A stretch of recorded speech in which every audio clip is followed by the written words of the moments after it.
بسم اللہ الرحمن الرحیم۔ السلام علیکم ورحمۃ اللہ وبرکاتہ۔ تربوز موسم گرما کا نہایت مفید پھل ہے۔ سرکار صلی اللہ علیہ وسلم تربوز اور کھجور کو ملا کر کھاتے اور فرماتے، ہم اس کھجور کی گرمی کو اس تربوز کی ٹھنڈک کے ساتھ اور اس تربوز کی ٹھنڈک کو اس کھجور کی گرمی کے ساتھ توڑتے ہیں۔ گرمی دور کرنے کے لیے تربوز کا شربت بھی پیا جاتا ہے۔ تربوز کے چند فوائد ملاحظہ کیجیے۔ کھانے سے پہلے تربوز کھانا پیٹ کو خوب دھو دیتا ہے اور بیماری کو جڑ سے ختم کر دیتا ہے۔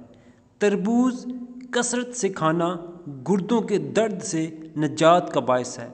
تربوز جسم کے تمام اعضاء کو قوت پہنچاتا ہے۔ تربوز کا شربت دل کو فرحت پہنچاتا ہے۔ رات ہو یا دن، تربوز کھا کر اوپر سے پانی نہ پئیں۔ اسے کھا کر فوراً سو جانے سے ہیضہ ہو سکتا ہے۔ اسی طرح کھٹا اور گلا ہوا تربوز کھانے سے بھی ہیضہ ہو سکتا ہے۔ جس دن تربوز کھائیں، چاول ہرگز نہ کھائیں۔ بلغمی مزاج والے، معدے کے مریض، جن کو پٹھوں میں درد ہو، پیشاب زیادہ آتا ہو، وہ تربوز استعمال نہ فرمائیں۔